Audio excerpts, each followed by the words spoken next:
Inilah Injil suci menurut Lukas. Dalam bulan yang ke-6, Allah mengutus malaikat Gabriel ke sebuah kota di Galilea bernama Nazaret kepada seorang perawan yang bertunangan dengan seorang bernama Yusuf dari keluarga Daud. Nama perawan itu Maria. Ketika masuk ke rumah Maria, malaikat itu berkata, "Salam, hai engkau yang dikaruniai, Tuhan menyertai engkau." Maria terkejut mendengar perkataan itu, lalu bertanya di dalam hatinya, "Apakah arti salam itu?" Kata malaikat itu kepadanya, "Jangan takut, hai Maria, sebab engkau beroleh kasih karunia di hadapan Allah. Sesungguhnya engkau akan mengandung dan akan melahirkan seorang anak laki-laki, dan hendaklah engkau menamai dia Yesus. Ia akan menjadi besar dan akan disebut Anak Allah yang Maha Tinggi. Dan Tuhan Allah akan mengaruniakan kepadanya tahta Daud bapa leluhurnya.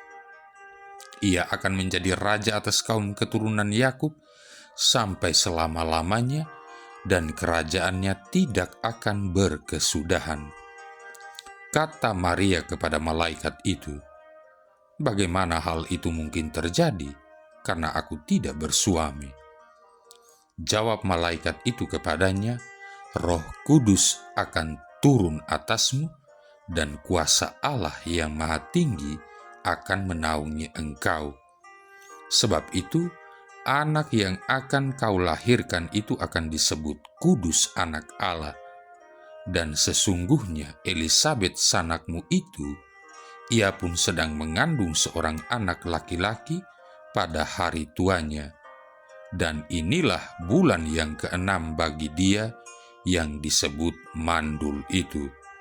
Sebab bagi Allah tidak ada yang mustahil." Maka kata Maria, "Sesungguhnya aku ini adalah hamba Tuhan, terjadilah padaku menurut perkataanmu itu." Lalu malaikat itu meninggalkan dia. Demikianlah sabda Tuhan.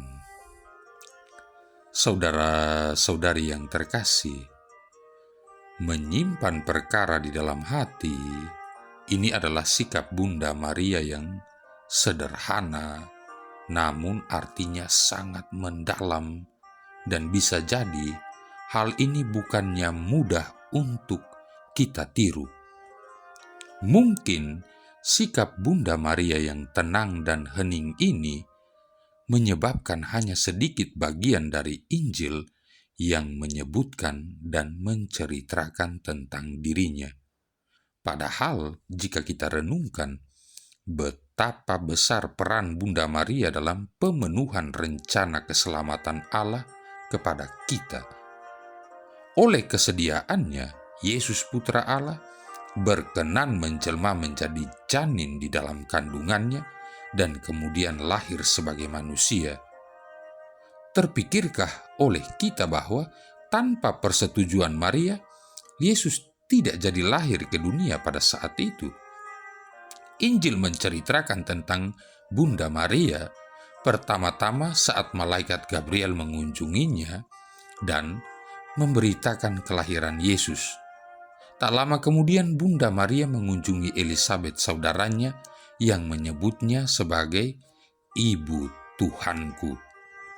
Perkataan Bunda Maria yang terpanjang tertulis dalam Injil sebagai nyanyian pujian kepada Tuhan, Magnificat, Lukas bab 1 ayat 46-55. Injil kemudian mencatat kelahiran Yesus. Saat para gembala dan para malaikat menyembah Yesus Sang Putra yang dilahirkan di kandang Betlehem, di sanalah pertama kali kita membaca bahwa Maria menyimpan segala perkara di dalam hatinya dan merenungkannya. Mungkin hati Maria juga tak berhenti merenungkan perkataan nubuat Nabi Simeon tentang Yesus dan dirinya. Lukas bab 2 ayat 34-35. Dan Injil mencatat kedua kalinya Maria menyimpan semua perkara di dalam hatinya saat dia dan Yusuf suaminya menemukan Yesus kembali di bait Allah pada saat Yesus berumur 12 tahun. Pastilah Maria terus menyimpan segala perkara di dalam hatinya sampai ia dapat tegak berdiri di kaki salib Yesus, mempersembahkan buah hatinya demi memenuhi rencana keselamatan Allah Bapa. Saudara-saudari yang terkasih, jika kita renungkan, menyimpan perkara di dalam hati, kita akan mengakui bahwa hal menyimpan perkara adalah sesuatu yang gampang-gampang susah. Di dunia ini kita seolah-olah terbiasa dengan segala sesuatu yang go public. Segala sesuatunya diumumkan, entah benar atau tidak, itu urusan belakangan. Contoh umum, lihatlah betapa menjamurnya tabloid dan majalah yang menceritakan kehidupan tokoh-tokoh publik. Keberadaan aneka media tersebut adalah gambaran bahwa ada banyak orang yang menyukai berita-berita semacam itu. Kalau kita lihat ke dalam diri kita sendiri dan lingkungan kita, kita juga akan dapat menemukan contoh lainnya, yaitu betapa mudahnya kita untuk membicarakan orang lain, terutama kekurangan mereka, dan betapa sulitnya untuk menyimpan segala perkara di dalam hati. Betapa mudahnya menceritakan diri sendiri, terutama jika itu kita pandang baik, dan betapa sulitnya untuk diam dan menyimpan segala sesuatunya di dalam hati. Mari kita tengok bersama, jika kita menghadapi masalah yang berat, apakah yang pertama dan yang utama kita lakukan? Curhat pada Tuhan atau curhat pada sahabat? Kita cenderung lebih dapat bongkar muat unek-unek pada teman daripada kepada Tuhan. Dunia sekeliling kita memang tidak berteman pada keheningan. Hari-hari kita pun diisi dengan kesibukan dari pagi sampai malam, dari urusan keluarga, pekerjaan, ataupun sekolah, ngobrol sana-sini dengan teman, sahabat, kenalan, atau mungkin juga berselancar di media sosial. Betapa sedikitnya waktu yang kita habiskan bersama Tuhan, betapa singkatnya waktu yang kita lalui dalam keheningan bersama Allah. Betapa sulit bagi kita untuk kembali ke dalam hati kita sendiri dan menemukan Tuhan di sana. Maka kita perlu belajar dari Bunda Maria yang menyimpan segala perkara di dalam hati. Saudara-saudari yang terkasih, mari kita bayangkan pergumulan di hati Bunda Maria saat ia menjawab ya pada rencana Allah. Ia pada saat itu sudah bertunangan dengan Yusuf. Mungkin mereka sedang merencanakan pernikahan. Walaupun demikian, Bunda Maria menyerahkan diri seutuhnya pada rencana Allah. Bunda Maria tidak lagi memikirkan rencananya sendiri. Imannya mengalahkan segala kekhawatirannya. Bagaimana caranya memberitahukan kabar malaikat kepada orang tuanya? Bagaimana nanti reaksi Yusuf tunangannya? Bagaimana nanti jika ia digosipkan oleh orang-orang sekampungnya? Dan bahkan bagaimana jika ia dituduh berzinah dan dapat dijatuhi hukuman rajam? Dari sejak awal kita mengetahui menyimpan segala perkara di dalam hati telah menjadi bagian dari sikap Bunda Maria. Ia tidak banyak bicara, tidak pula berusaha menjelaskan segala sesuatunya pada Yusuf. Ia membiarkan Allah sendiri menjelaskan kepada Yusuf lewat mimpi. Selanjutnya, kejadian demi kejadian membentuk Bunda Maria untuk menimba kekuatan hanya di dalam Tuhan. Saat ia harus melahirkan Yesus di kandang hewan karena tak ada yang mau memberikan tempat baginya dan Yusuf, saat ia melihat kemuliaan Tuhan di dalam kemiskinan yang ekstrim, saat para malaikat dan para gembala menyembah bayi Yesus, saat ia mendengar nubuat Simeon akan penderitaan yang harus dialaminya, saat ia bersama Yusuf dan bayi Yesus harus mengungsi ke Mesir. Maria menyimpan perkara di dalam hatinya. Juga pada saat hari demi hari ia melihat Yesus bertambah besar. Ya, betapa Maria menyadari bahwa meskipun Yesus adalah anaknya, namun Yesus tidaklah menjadi miliknya.